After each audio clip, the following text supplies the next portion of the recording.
Hello everyone, welcome to our YouTube channel Dream Lavasana Aspire to Achieve. In today's prelims dose, we are going to discuss federal and unitary features of our constitution. But before starting our video, please subscribe our channel and share with your friends too. First of all, we will discuss federal features of our constitution and the first feature is dual polity.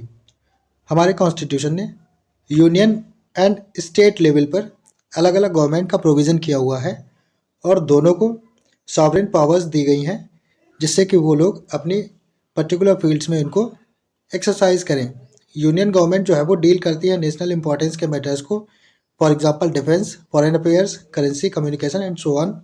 And state government जो होती हैं वो regional और local importance के matters को deal करती हैं, for example public order और agriculture, health, local government and so on. और जो हमारे अगला फीचर है वो है रिटन कॉन्स्टिट्यूशन।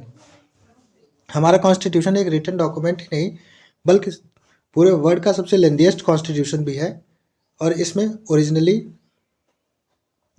एक प्रीएम्बल, 395 आर्टिकल्स और 8 शेड्यूल्स थे, लेकिन बाद में एट प्रेजेंट इसमें 470 आर्टिकल्स हैं, 12 शेड्यूल्स हैं, एक प्रीएम्बल है जो कि, और कॉन्स्टिट्यूशन हमारा जो है वो 25 पार्ट्स में डिवाइड किया गया है।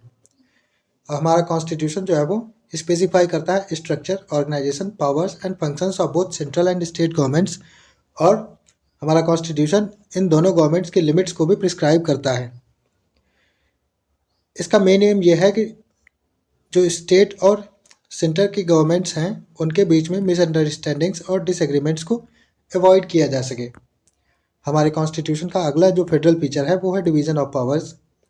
कॉन्स्टिट्यूशन ने हमारे सेंटर और स्टेट के बीच में 3 लिस्ट के रूप में पावर्स को डिवाइड किया हुआ है, जो कि लिस्ट्स हैं union list, state list and concurrent list. और ये तीनों लिस्ट हमारे कॉन्स्टिट्यूशन के 7th शेड्यूल में आती हैं। यूनियन लिस्ट में 98 सब्जेक्ट्स हैं, स्टेट लिस्ट में 59 सब्जेक्ट हैं और कॉन्करेंट लिस्ट में 52 सब्जेक्ट हैं। जो कि कॉन्करेंट लिस्ट होती है उसमें सेंटर और स्टेट दोनों लोग लॉ बना सकते हैं, लेकिन अगर कोई कॉन्फ्लिक्ट हो जाता है लॉ के लिए तो जो सेंटर का लॉ होगा उसको वैल्यू मिलेगी, और जो रेजिडुअरी सब्जेक्ट्स होते हैं वो भी सेंटर को दे दिए गए हैं। हमारे कॉन्स्टिट्यूशन का जो अगला फेडरल फीचर है वो है सुप्रीमेसी ऑफ कॉन्स्टिट्यूशन। हमारे यहाँ कॉन्स्टिट्यूशन सुप्रीम है। जो लॉ इनेक्ट किया जाता है सेंटर और स्टेट से वो कॉन्स्टिट्यूशन के प्रोविजंस को कंफर्म करेंगे, ऐसा ज़रूरी होता है। अगर वो कॉन्स्टिट्यूशन को कंफर्म नहीं करते हैं या उसके अकॉर्डिंग नहीं होते हैं तो उसको सुप्रीम कोर्ट जो है वो या हाई कोर्ट नल और वॉइड डिक्लेयर कर देगी या इनवैलिड डिक्लेयर कर देगी। हमारे जो गवर्नमेंट के ऑर्गन्स हैं वेरियस, यानी कि लेजिस्लेटिव, एग्जीक्यूटिव और जुडिशरी, ये हर लेवल पर कॉन्स्टिट्यूशन के प्रोविजंस के अकॉर्डिंग ऑपरेट करेंगे और उसके अगेंस्ट नहीं जाएंगे। या ऐसा बोल सकते हैं कि जो हमारे कॉन्स्टिट्यूशन का बेसिक फीचर है उसके अकॉर्डिंग ही स्टेट और जो सेंटर होते हैं वो लॉ बनाएंगे और उन्हीं के अकॉर्डिंग चलेंगे। हमारे कॉन्स्टिट्यूशन का जो अगला फीचर है वो है rigid constitution. The division of powers established by constitution as well as the supremacy of constitution can be maintained only if the methods of its amendment is rigid. जो हमारे कॉन्स्टिट्यूशन में various powers दी गई हैं state और centre को, और जो constitution को सुप्रीम बोला गया है, वो तभी बनाया जा सकता है जबकि उसमें अमेंडमेंट करने का जो मेथड हो वो रिजिड होना चाहिए। और इसीलिए हमारा कॉन्स्टिट्यूशन है वो रिजिड है एक ऐसे एक्सटेंट तक that those provisions which are concerned with the federal structure like center state relations and judicial organizations can be amended only by the joint action of central and state governments। जो हमारे constitution के federal features हैं वो सिर्फ centre और state government के joint action से ही amend हो सकते हैं। इस हद तक हमारे कॉन्स्टिट्यूशन को रिजिड रखा गया है। और जो फेडरल फीचर्स होते हैं हमारे कॉन्स्टिट्यूशन के, अगर उनको अमेंड करना है तो फिर पार्लियामेंट में एक स्पेशल मेजोरिटी से वो अमेंडमेंट एक्ट लाना होगा, और उसके साथ ही आपको half of the state legislatures का भी अप्रूवल चाहिए होगा, तब उसमें अमेंडमेंट हो जा पाएगा। और इसीलिए हमारे कॉन्स्टिट्यूशन को रिजिड कॉन्स्टिट्यूशन भी बोला जाता है। हमारे कॉन्स्टिट्यूशन का जो अगला फेडरल फीचर है वो है इंडिपेंडेंट जुडिशरी। हमारे कॉन्स्टिट्यूशन ने एक इंडिपेंडेंट जुडिशरी को इस्टेब्लिश किया है जिसको हेड करता है सुप्रीम कोर्ट ऑफ इंडिया दो पर्पजेज के लिए। पहला है to protect the supremacy of the constitution by exercising the power of judicial review. हमारे कॉन्स्टिट्यूशन की सुप्रीमेसी को प्रोटेक्ट करना ये काम सुप्रीम कोर्ट का होता है और ये इसको प्रोटेक्ट करते हैं by power of judicial review से। और इनका जो दूसरा पर्पज़ होता है वो होता है to settle the dispute between centre and state और बिटवीन द स्टेट्स। कॉन्स्टिट्यूशन ने कई मेजर्स लिए हैं इसके लिए जिससे कि हमारी जुडिशरी जो है वो इंडिपेंडेंट रह सके। For example security of tenure to जजेस, fixed service conditions and so on. हमारे कॉन्स्टिट्यूशन का जो अगला फेडरल फीचर है वो है बाई कैमरलिज्म। कॉन्स्टिट्यूशन ने हमारे यहाँ राज्यसभा और लोकसभा का प्रोविज़न किया है, यही बाई कैमरलिज्म है। राज्यसभा जो होती है वो स्टेट ऑफ इंडियन फेडरेशन को रिप्रेजेंट करती है और जो लोकसभा होती है वो पीपल ऑफ इंडिया को एज ए होल रिप्रेजेंट करती है। जो हमारे ये इतने फेडरल फीचर्स थे। अब हम लोग बात करेंगे unitary features of our constitution के बारे में। तो जो हमारा सबसे पहला फीचर है वो है स्ट्रॉन्ग सेंटर। हमारे कॉन्स्टिट्यूशन में जो डिवीज़न ऑफ पावर हुआ है वो सेंटर के फेवर में ज़्यादा हुआ है और स्टेट्स को इतना वो नहीं मिला है। सबसे पहले हमारे यहाँ जो यूनियन लिस्ट है उसमें ज़्यादा सब्जेक्ट हैं स्टेट लिस्ट से। इससे हमें पता चलता है कि जो हमारा कॉन्स्टिट्यूशन में पावर्स का डिवीज़न है वो इस सेंटर की तरफ ज़्यादा है, टिल्ट है। और सेकंड जो है वो the more important subject have been included in union list. जो ज़्यादा इंपॉर्टेंट सब्जेक्ट थे वो यूनियन लिस्ट में डाले गए ना कि स्टेट लिस्ट में। इससे भी पता चलता है कि जो हमारा कॉन्स्टिट्यूशन में डिवीज़न ऑफ पावर्स है वो सेंटर की तरफ टिल्ट है। और जो तीसरा पॉइंट है वो ये है centre has over riding authority over the concurrent list. Concurrent list में जो सेंटर अगर लॉ बनाएगी कॉन्फ्लिक्ट के उसमें तो उनमें सेंटर का जो लॉ है वो प्रिवेल करेगा। इससे पता चलता है कि जो हमारे यहाँ सेंटर है वो काफ़ी स्ट्रांग है। दूसरा जो यूनिटरी फीचर है वो है स्टेट्स आर नॉट इंडिस्ट्रक्टिबल। हमारे यहाँ स्टेट्स को ये राइट नहीं है कि उनको अलग से टेरिटोरियल इंटीग्रिटी दी जाए। पार्लियामेंट जो है वो एक यूनिलेटरल एक्शन से स्टेट्स के बाउंड्रीज़ को, उनकी एरिया को, उनके नेम को चेंज कर सकता है और ये काम करने के लिए पार्लियामेंट को केवल सिंपल मेजोरिटी चाहिए होती है। और इसीलिए हमारे यहाँ का जो फेडरेशन है वो एक indestructible union of destructible states है, जबकि यूएस में ऐसा नहीं होता है। यूएस में जो यूनियन होता है वो भी इंडिस्ट्रक्टिबल होता है और जो स्टेट्स होते हैं वो भी इंडिस्ट्रक्टिबल होते हैं। हमारे कॉन्स्टिट्यूशन का जो अगला यूनिटरी फीचर है वो है सिंगल कॉन्स्टिट्यूशन। हमारे यहाँ सिंगल कॉन्स्टिट्यूशन का ही प्रोविज़न है। यूएसए में स्टेट्स का अलग होता है और सेंटर का अलग होता है, जबकि हमारे यहाँ केवल एक ही कॉन्स्टिट्यूशन है, वो उसी में सारे लॉज हैं, स्टेट्स के भी सेंटर के भी। और दोनों जो स्टेट्स और सेंट्रल गवर्नमेंट होती हैं वो सिंगल फ्रेम में ही ऑपरेट करते हैं। हमारे कॉन्स्टिट्यूशन का जो अगला फीचर है यूनिटरी फीचर वो है flexibility of the constitution. The process of constitutional amendment is less rigid than what it is found in other federation. हमारे यहाँ जो रिजिडिटी है वो कम है in comparison to other federations. और जो हमारे कॉन्स्टिट्यूशन का काफ़ी सारा पार्ट है वो यूनिलेटरल एक्शन ऑफ पार्लियामेंट से अमेंड किया जा सकता है, इसीलिए बोला जाता है कि ये फ्लेक्सिबल है। अब हमारे जो कॉन्स्टिट्यूशन का अगला यूनिटरी फीचर है वो है no equality of state representation.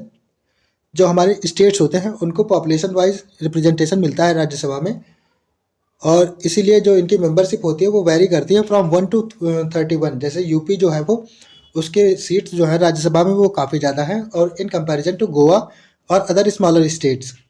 लेकिन अमेरिका में ऐसा नहीं होता है, वहाँ पे हर स्टेट को 2 सीट्स मिलती हैं और यूएसए में 50 स्टेट्स हैं इसलिए वहाँ पे 100 सीट्स हैं। हमारा जो अगला फीचर है वो है इमरजेंसी प्रोविजंस का।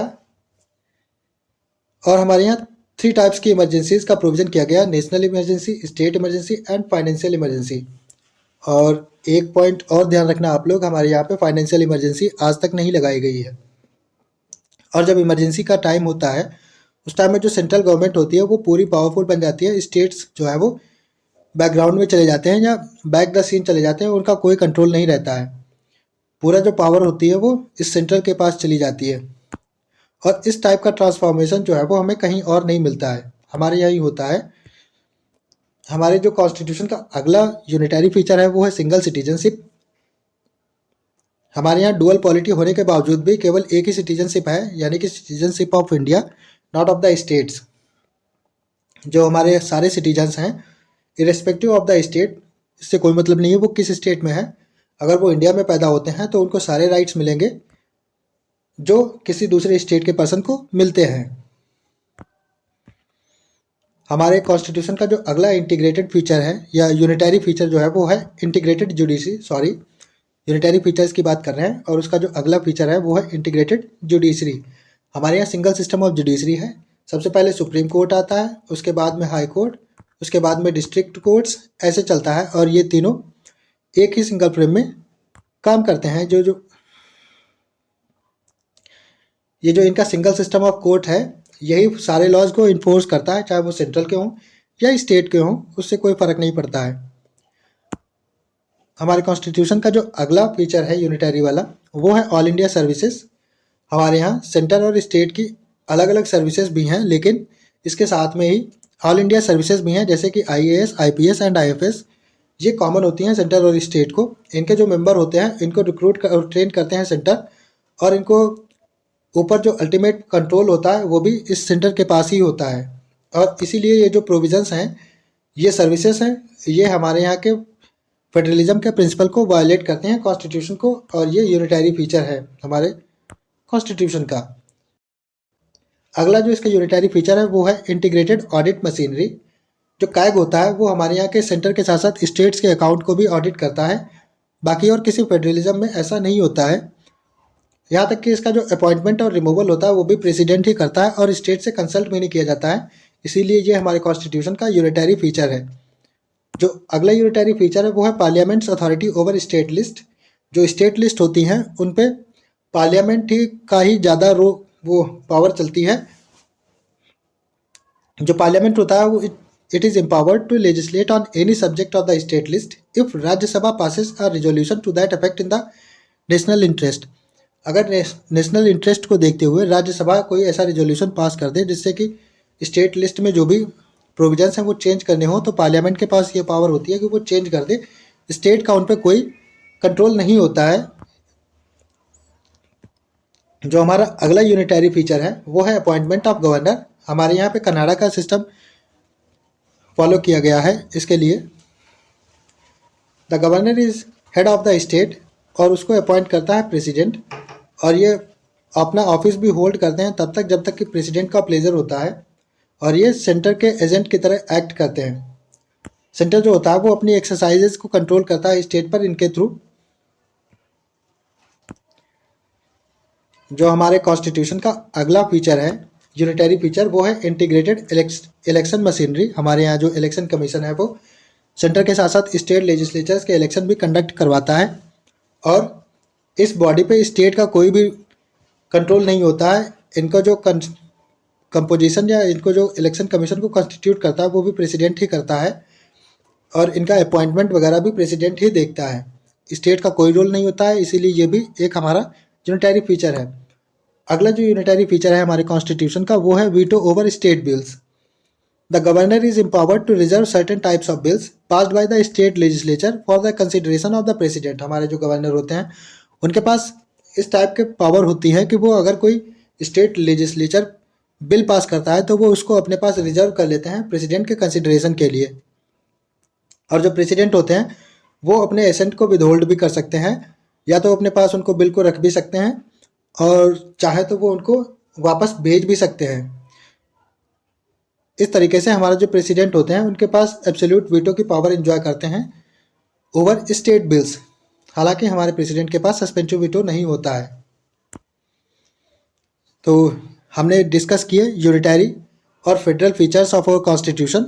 अब हम लोग एक क्वेश्चन सॉल्व करेंगे।